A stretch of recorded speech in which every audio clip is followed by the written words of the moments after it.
Bogino. How are you? Doing well. How are you? Good. It's great to really talk to you. What's like your earliest when did you first get interested in music?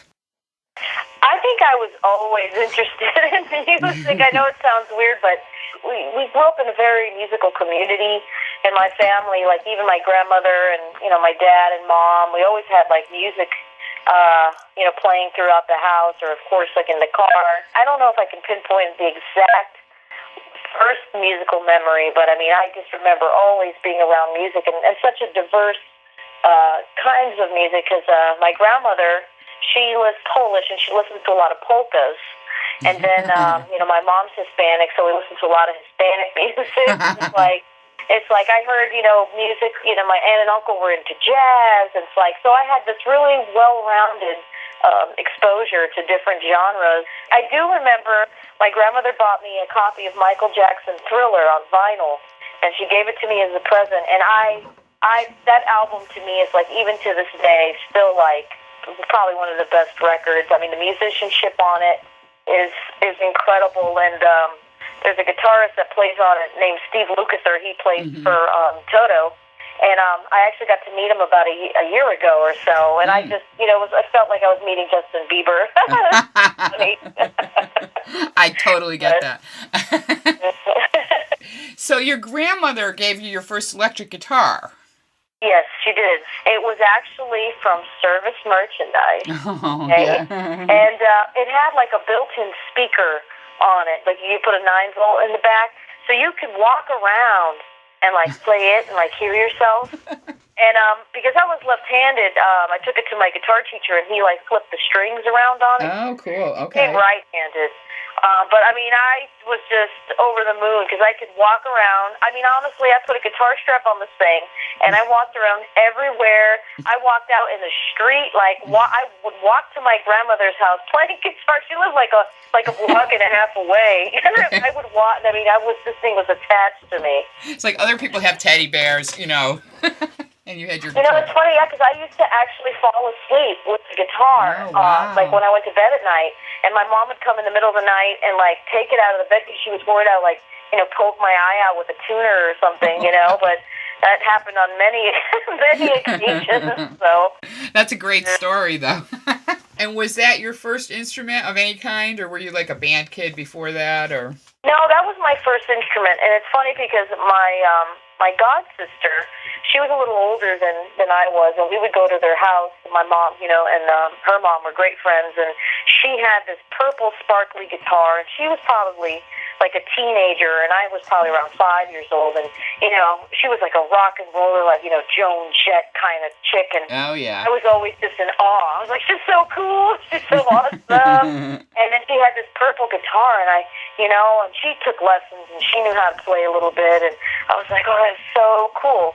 So she took lessons at this music shop not far from where I live, and her mother convinced my mom, like, hey, maybe you should put the girls into music lessons. So my mom asked me, she says, well, would you be interested in taking a music lesson? I was like, yeah. She's like, well, what do you want to play? And I was like, drums. And she's like, nope.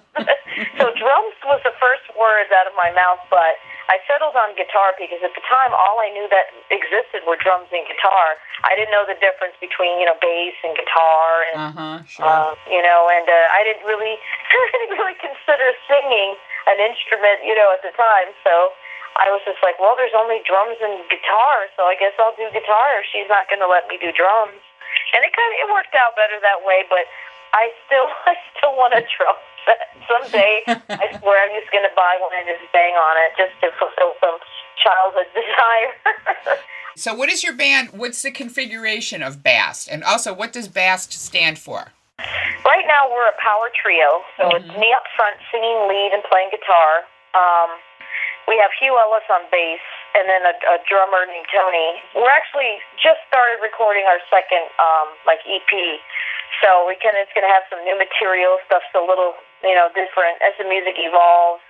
But BAST was a name that was thought up by our bass player, and it's actually an Egyptian goddess, and it was the Egyptian goddess of cats.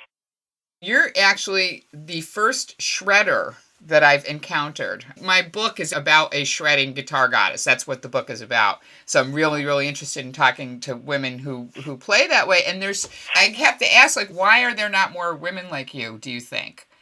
Well, it's weird because when I was a kid, guitar wasn't something that girls gravitated to for some reason. Like, a lot of my friends were taking piano lessons or flute lessons or,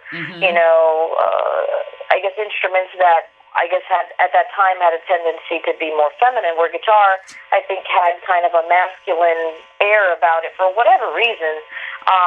I have no idea, but I just knew that I wanted to play guitar. And it's funny because as a kid, I didn't really think about, I guess now they would be considered like gender boundaries. And my parents were not into that. Like, if I wanted a BMX bike, they would have, they would have been like, right, sure. I mean, I was out on the street on a skateboard when everyone's on roller skates, you know what I mean? Like, yeah. And they never told me that was weird or that you should be on roller skates or they just kind of let me do whatever, I wanted to do. And that kind of fell in line with that with, playing guitar. So they never, obviously were like, well, maybe you should be playing piano, like the neighbor's daughter or something, but they just knew I really wanted to do it. So they were just kind of cool with whatever I did within reason, I can't, it's hard to believe that, girls just don't want to play the guitar. Why not? I don't know. Well, you know what, I think too, and in this industry, women have more to prove, especially, I mean, I'm sure that there are a ton of women out there that play guitar, but maybe they don't fit into the right look that people want to use or that people want to market or that the industry doesn't want to promote. And I think that women, I mean, I'm sure that there are some men as well that, would fall into that category too, but it seems more acceptable, for if a guy looks burly or like, weathered, like, hey, he's great, where I think you have to be like a supermodel if you're a chick and you want to be successful at, playing guitar and, get, press and stuff like that. I mean, I'm sure that there are tons of women out there that are shredders and talented, but I don't know if the industry is willing to promote them.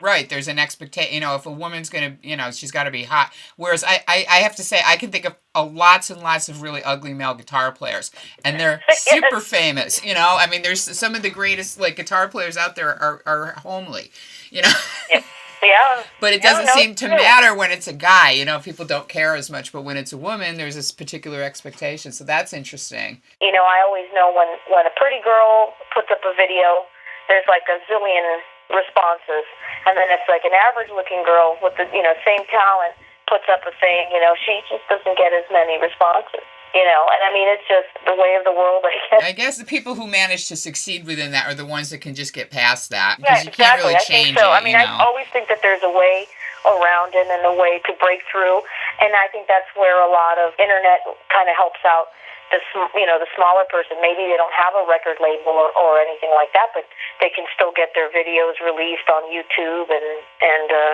still get attention despite, not having any type of backing. And, tons of bands and groups and artists do that like every day.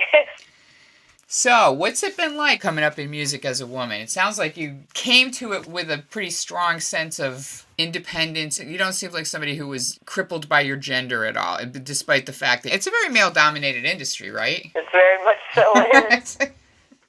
And it's funny, I think it goes back to being my childhood, the foundation that I kind of grew up in with, not really having like gender boundaries, and I never thought like, oh, I'm this girl that plays guitar. I was just like, well, I play guitar. And that's how everyone around me treated me. They didn't treat me like any different because I was a girl. And I think I didn't really feel self-conscious about being a woman playing guitar until I went to college.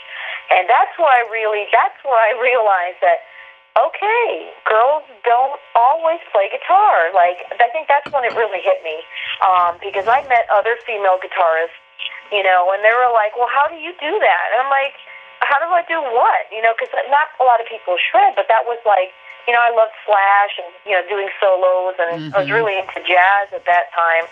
And improvisation was like a big deal, where these girls, like, they knew chords and stuff like that, but they had just not gotten around yet to experimenting with improvisation. And so that was like my first sign that, okay, this is different, But I mean, it's been challenging because sometimes, most of the time, I mean, more often than not, people are really cool about it. Like, hey, it's great to see a woman up there, and oh my God, I've never seen a girl play like that, and oh, this is fantastic. But once in a blue moon, you get people who are not so nice about it. They are disgruntled musicians. Uh-huh. And they'll come up to me and say, like, some nasty things at the end of the night. And I know, I don't take it personal. I'm like, this person's just an ass, Yeah. But it's still, that sucks, Yeah, but I mean, it comes with the territory, and I think any woman that is in this industry has to have a level of, tough skin on them, because if you let every tiny thing bother you, it would be hard to move forward. And there are days when I've had, bad experiences where I just want to stay under the covers the next day and, not come out into the world, but being an artist really makes you vulnerable, and you kind of have to take the good with the bad, I think this is probably a good time. I think I've unless you have any parting words of wisdom, I think I've asked you everything I was interested in, a lot more actually. And I appreciate yours taking the time to speak with me. This has been great. No problem. I don't have any other words of wisdom except keep pushing forward. Yay. Okay, cool. Well, I will be in touch, and thanks again, and have a great rest of the night. Thank you. Thanks a lot. Good to talk to you, Vanessa. Bye-bye. You pack your bag.